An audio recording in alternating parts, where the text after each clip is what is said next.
Yes, day 2, the Romford Film Festival 2025, and we've just had short films session 3 today. And now I'm joined with some of the filmmakers, some of the cast and crew of some of the projects we've just shown. Do me a little favour, let's go down the line. And what was your project and what did you do on it? Yeah, my project Mold. I was directing the project, and it's been a year now. So yeah, great. My project was Talking Rubbish. I directed, acted, wrote, made the coffee, bought the food. Most of it, to be honest. Yeah. Independent filmmaker at its best. Yeah. Absolutely. I'm Holly Holdsworth. I wrote and directed Fathom. So, yeah, I'll go with this one. So back in the days, there used to be these things called video shop. Holly, you might not remember what a video shop was. There was one, I remember, it was Blockbuster. You can Google it later. And they used to do these 3 for 2 sections. It was always 3 for 2, it never mattered, it was always a special offer. I want to make the best possible night out experience night in experience we can have right now with 3 people here. You all get one movie to be part of our 3 for 2, but it has to be a movie that inspired you to become a filmmaker. What movie would you select for our 3 for 2? Shall I go first? Go. I would pick Oh yeah. Monsters, because it was made on such a sort of shoestring. We're going to take 2 actors and a camera and a sound guy and go to Central America and just film a feature. And yeah, it was very inspiring the way it was made in quite a under-resourced way. And I was like, you know what? Why not? I don't have any money, but I'll give it a go. Bit before your time, but you probably know it. It was Star Wars, basically. It's a small story. I've been an actor since I was 11. I used to do a lot of auditions and stuff in London when I was a kid. And this was in 1977. And I had an audition at 20th Century Fox in London. And I'll never forget it. I knew the film was out, it was great, and I got out the elevator. Did I say elevator then? That's apologies to everybody here. The lift. I'm watching too much Netflix. Got out the lift, whatever it was, 2nd or 3rd floor. I was supposed to be going to the room down there, and I think I turned left instead of right, and I walked along, and I just looked through a door, and there was C-3PO and R2-D2 in the room. That, not in, the costumes, the models, whatever, they were there, and it just blew my mind. Absolutely blew my mind. And ever since then, I just wanted to be involved in film, in one way, and it's taken me till now to make it. It's my first film that I've actually made. So yeah. You can. It can be done at any age, folks. Don't worry, never too late. Yeah, totally agree. I used to watch 1970s, 80s horror films, all Indian horror films, and it was fascinating to see what's happening in those stories and the horror elements. It was so new to me because I was so young, and I was 14, 15 years old, and I was like, wow, I want to do something like this. I want to tell some stories, because I used to tell stories to my younger siblings, and that was amazing because they were responding to it and they loved it, and I was like, I can do this. But then I kind of focused on my studies, but then I started writing again, and I think that's when I knew that this is something I really, really want to do in my life. And now you're doing it. Those are the movies that inspired you. What was the initial thing, or the spark, the concept, the thought, the initial thing that sparked this story that you told today, and why was this a story that you felt you wanted to tell us? Gosh, you're Yeah. looking at me. Yeah. All right. It's always in Yeah, I know, it's fine. This kind of leads off what I was saying about being under-resourced. I was like, okay, you want to make a film, it's got to be 2 people in a room, and the bit in the sea came later. My DOP was very Cool. on board Cool. for that. Makes a difference. But yeah, with 2 people in a room, I was like, how can I make this most compelling thing? So I was just thinking of all the things that scared me, basically. And job interviews and drowning are the 2 biggest things. And I tried to unpack, why that was. And I had a lot of work in my 20s that were in quite high intense workplaces and in several different industries. And I experienced a lot of sort of burnout from that. And it really tested my confidence. And so I started to dig into more about what is it about this job interview that actually, it's the thing itself is scary because you're being judged, but actually the thing on the other side of it sometimes can seem even scarier. Well, as an actor, when you're not working, you've got to keep practicing. You've got to keep doing monologues and you do stuff. And last year, I had a monologue written for me to do, so 1 2-minute thing entitled Talking Rubbish, and it was about this guy who's just basically looking out his front window. He'd forgotten to put the bins out, and he'd and he's met his hot new neighbour and he's made a fool of himself, and I just recorded it and filmed it and did it, and after it had been done, I kind of thought, I tell you what, actually, this is a good subject for a short film, because I think we can all relate to missing the bins and putting the wrong one out, so it might make a good short film. So basically, along with Richard Hearn, who wrote the original monologue, we then thought, let's see if we can turn this into a screenplay and see if it's doable. And that was in August last year. We had it written by the end of November, and we shot it in 2 days at the start of December. The 2 days with the least light, as it happens. That was clever, wasn't it? Yeah. And finished post by Christmas, and it was being shown to the public by the middle of January. That's so fast to bring it all together. Yeah. Tell you what, job's worth doing. Do it yourself. It's I think it's. But that's the thing. I found great people. Yeah.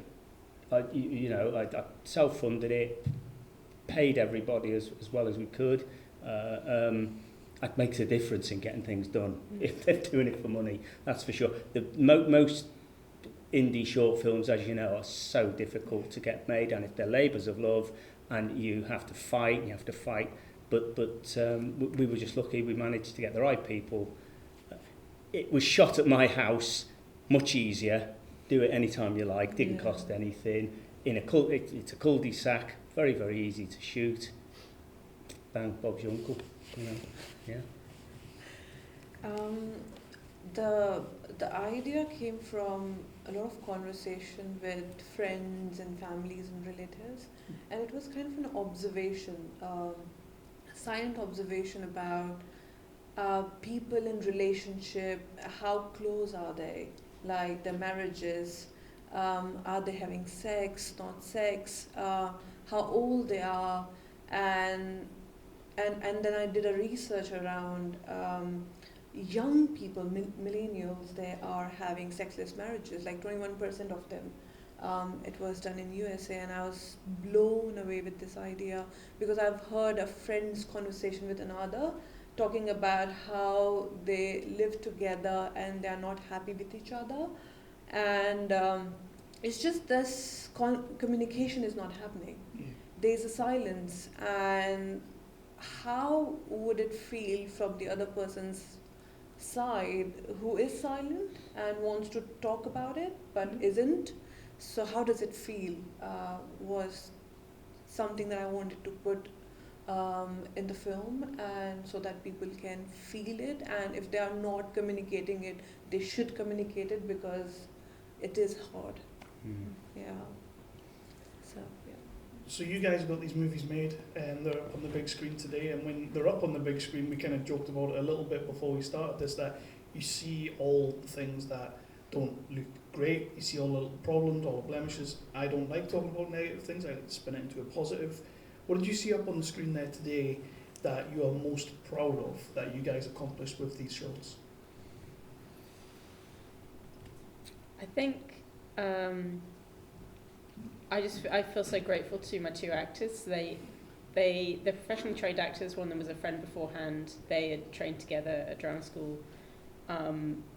I'd never really directed actors before. I didn't know what I was getting in for, but they're both so brilliant and were so open to me trying things, and yeah, it was just fantastic to see their work, and I'm so grateful that they wanted to be involved, because yeah, they're the best part of the film, I think. I don't know. I think that for me, I mean, to say having been at this game for several decades now, on and off, with some success and with some not success, just seeing what's effectively my baby up there, bearing your soul, you're effectively artistically naked in front of people, and warts and all, the good and the bad stuff, you know the bad stuff, you know the good stuff on there, and I'm most proud of it just being out there. Yeah. You know, something that, and the cast and the crew, you know, everybody put something in, put their expertise into it. There were professional guys, you know, making it, but there were also a couple of guys who had never, you know, who I did just rope in to, you know, lift and shift and all that, and they're delighted to be part of it, you know, and yeah, just proud of it. Something big. I'm most proud in my career of that, Yeah. because that's mine, you know, and you know, mostly mine. That's brilliant. Yeah, follow that. Yeah. It's the same, isn't it? It's the same for everybody, isn't it? That's yours. It's I yours. agree, because I kind of met a friend and I presented the idea that this is what I'm thinking, this is what I'm thinking about the metaphor, and this is how I want to tell the story, and she got interested within a minute, and she was like, let's do it. And then we spoke with friends, and we kind of discussed with everybody that how we're going to do it, and we kind of made the film in 1 week.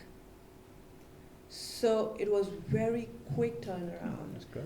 Yes, because we kind of gave ourselves a challenge that why don't we just plan it and do it, rather than just hang around with maybe a month or two, let's just give it a shot. So we kind of really take it up a challenge, and we did it in 1 week. So I'm very proud of the output. Yes. Yeah. Yes, thank you. And with that being a challenge, and go back along the line and all that, what was the biggest challenge that you found with the movie, and how did you kind of overcome that? God, where do you want to start? Yeah. I think I actually found, even though I'd written it, I found the story the most difficult in the post-production, because I felt like, you know, you get a rough cut from your editor and you're like, oh God, why did I make it like this? And then it's, you know, it's a long process of getting it to what it's finally going to be. And I actually found most difficult how to move between the two locations, being in the sea and being in the job interview, and when those moments were reflecting off each other, and still when I would like show it to people before we did a final cut, to get their, you know, trusted opinions back. Some of them would be like, oh yeah, the bit in the sea, it's a memory. Oh no, the bit in the sea, it's, you know, in the future. And it was just so interesting seeing so many different readings on it, and just feeling like I can't control all of these readings of it, and I just have to be okay with how it's going to land with people.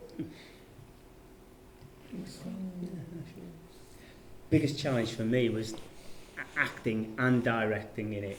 You can probably, yes. yeah. How was that collaboration? Well, the actor didn't listen to the director, and the director didn't know what to do with the actor, basically. This is all experience. You learn. Yeah. And because originally I wanted it as a vehicle for me, but I wanted to, I'm a Scouser. I can do that. How wrong I was, that was difficult. So yeah, when I look back, if you like, I wasn't utterly focused on acting because I was thinking about the direction. I wasn't finding the time to direct as well as I probably should do because I was, concentrating on. So the next one will, of course, I'm just going to direct. I'm so inspired to do it again. And we're in the process already. So I'm just going to direct the next one. So hopefully the direction will be a little bit better. But the biggest, I don't know if you guys say this, biggest thing as well though is post-production as well. That was I have discovered to leave whatever a huge portion of the budget for post-production because you can't polish a turd but you can roll it in glitter. Yeah. So, I like that. You can have that for free. I'm gonna. It's going on a t-shirt. Yeah, I kind of had two major challenges. One was initially the location that we finalized kind of cancelled on the spot when I was there with everybody, with all the equipment, standing outside the house, and we were like, "Are we gonna shoot?" And they said, "Oh, I'm so sorry, you can't shoot it today. We have friends coming over, family coming over." I was like, "What?" And then I was like, okay, think. And then our cinematographer, he kind of had a friend living next around that area. Mm-hmm. So he kind of quickly called them and they were said, "Oh, come on, let's, if you're comfortable, you can use our house and shoot it here." And we were like, oh my God. And then we kind of rushed there and we looked around the house. It was beautiful. And we were like, yes, we are shooting here. So it was very quick. We really had to take a lot of time to manage the house because initially the plan was something else and then the location changed. So there was a lot of things that I had to do, but yes, we as a team, we kind of worked around that. And secondly, yes, post-production. Yes. So my editor, he kind of initiated, he was working part-time, like sometime he was editing, not editing, and I was waiting for the output. So I kind of started editing immediately with the editor, kind of meeting with him so that we could expedite the process. And so that took longer, I think. Editing. Yeah. So I'm going to throw out to the audience. We don't have a mic, so you will have to throw your voice a little bit. But do we have any questions from our audience members? Off either of you. So what was the best thing that you learned on the sets? Is it from me? From all of you. Oh, okay. Make sure you're organised. Prep. How important prep is. Very much. Because you can't. Once you're on set, the clock's ticking, isn't it? Yeah. And as you found out with your absolutely. Yes. But if it's how even for just a 2-day, 1-day shoot. In fact, it's more important for the shorter. That's what I found. Because you have no period to push things back to. Absolutely. Yeah. And knowing what's going on outside of your little bubble of your film, I only discovered on the morning of the first day of shooting that there was a music festival going on next door and we could really hear it. There you go. Yeah, sure. Thankfully, our two actors, they both have sort of higher pitched voices, so we could, scrub out the bass that was coming through the building. Right.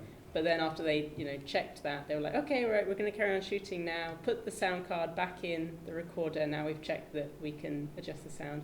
Oh, there's no sound files on the sound card anymore. Oh, we've just lost half a day's sound, have we? Turned out we hadn't, but there was a moment where I was just like, keep smiling. It's okay, everyone. We're just going to do the next take. Don't worry about that. Yeah, definitely. Make sure you preparation, absolutely, and communication, tight communication. Yeah, oh God, with the team, So, this is the question for. Sorry, I can't remember your name. Talking Rubbish. Talking Rubbish. Oh, Yes, Ian. yes. Ian. Sorry, I can't remember it. I just made it up anyway. I don't know who I am. Sorry, I can't see very well. So Yeah, I can no, see no, now. That's no, okay. that's Yeah. all right. I'll pretend you're there. How many times did you have to fall over while being covered in a wee bit? And did it hurt? No, 3 times. Okay. 1 rehearsal, 2 takes, and we basically we had a like a builder's bag Yeah. full of polystyrene, which I got from the workplace, and that was there, and I had one of my lads who I know was standing behind it going. and every time I'd fall, I'd come down and I'd go dump and then roll off that way, and dump and roll off that way, And inside the wheelie bin, I've got this, cycling helmet on and pillows round me. It's not quite Tom Cruise, but but yeah. And that particular scene, that was the kind. When you see like Wallace and Gromit. And Aardman stuff, and you see bits going on in the background, just out of focus, and that was the inspiration for that. I thought, oh, maybe we could just do that, sort of thing. Well, I was tempted though, which is good. Yeah. Right, folks. Thank you so much for Thank submitting them. Thank to you. us. Thank you. Thank you. for that. Thanks for allowing us to show it, and thanks for everybody that's got. It's appreciated. It really is. I can't say. Yeah. I think we're all agreed on that, don't we? Absolutely. Fantastic. Excellent. So we've got another Q&A to come up, but again, thank you so much for letting us have your movie. No, thank you. Thank you. Thank you.